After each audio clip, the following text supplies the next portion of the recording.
Hello guys, magandang araw. Nandito ako ngayon sa Lake Cebu, South Cotabato guys. Pinakilala ko sa inyo ang aming province guys. Sobrang ganda dito guys, ang lupit talaga guys. Oh. Mawala yung stress mo guys kapag pumunta ka dito. Sobrang ganda talaga guys. Hindi ka magsisisi guys kapag pumunta ka dito guys. Ang lupit talaga ng view guys. Oh.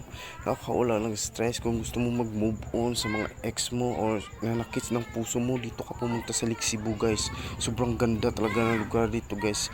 Hindi talaga masasayang yung pagpunta mo dito guys. Ma-amaze ka talaga sa lugar dito guys. Sobra talagang ganda ng Lake Cebu guys. Ni-recommend ko itong lugar sa inyo guys. Pampa good vibes at pang pamilya guys. Ang lupit talaga ng lugar dito guys. Sobrang ganda talaga guys.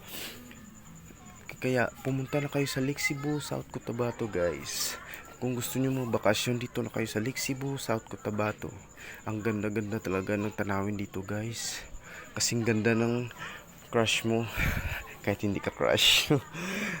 Pero may iba tayo guys. Sobrang ganda dito guys. Lupit talaga guys. Oh. Ang sarap talaga ng simoy ng hangin sa Lake Cebu guys. Try nyo lang pumunta guys. Salamat sa panonood guys. Ingat kayo palagi. Please support my YouTube channel. Thank you so much.